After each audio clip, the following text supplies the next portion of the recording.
Mark, thank you. I know that I'd spoken to you because I love parks and I want to, for me, we need to fund DPW more.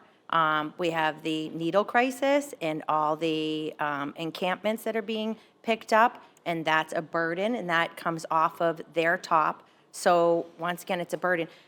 But I went through this because when I first became alderman, Alderman Stewart and Aldermen Sharonov had a plan for a dog park in Ward 6, right?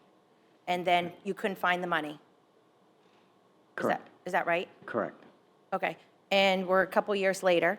So I want to bring that to your attention. Also, how about the dog park on the west side? How did that work out? How much money did we spend for that? Yeah, so the one on the west side, no city money is spent on that. There's basically a management contract with a nonprofit group known as the Manchester Dog Park Association. We interface with them on a somewhat infrequent basis, try to make sure that they are fulfilling their contract and promoting the dog park and maintaining the dog park to the standards that are outlined in that agreement. But there's no cost. The way that was set up was it would always be run by a nonprofit organization. It is city land that the dog park sits on, but there's a nonprofit organization that runs it through a contract. All right. And that's pretty much what you wanted to happen in Ward 6. Yeah, well, I think I think in order to turn part of Youngsville Park off of Candia Road into a dog park, there would need to be some initial seed monies put into it. And likely those seed monies would have to come from the city.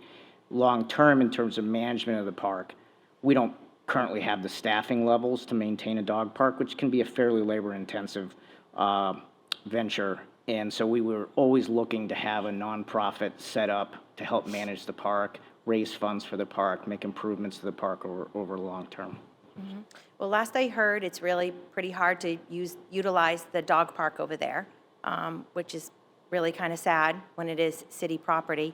But you gave me this great list with how much money is supposed to be spent on all the parks. And I had asked, and this park that you're proposing for $2.5 million is not on this sheet.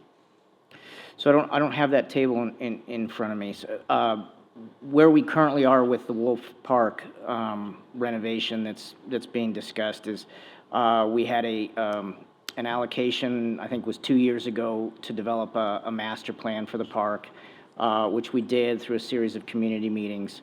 And then this year there was an allocation, and I apologize if it's not on there, but this year there was an allocation of $500,000 in order to develop the design and construction specs for basically implementation of the master plan. And then the idea is or has been to phase in the improvements to the park over time with allocations each year to do so. The main elements of the improvements are upgrading the softball field, which I understand at one time was kind of the premier softball field in New Hampshire, and has kind of been, allowed to degrade over time. Installation of a skateboard park, a really great skateboard park that would be a destination park for not only folks in Manchester, but for folks outside of Manchester. And then 6 new pickleball courts. We might have gotten 8. I'm trying to remember if we were able to squeeze in 8 or 6. But new pickleball courts, which, as many of you know, is a very fast-growing sport and in much demand. So is that your responsibility to take care of this new proposed park? Yeah, well, so it's an existing park.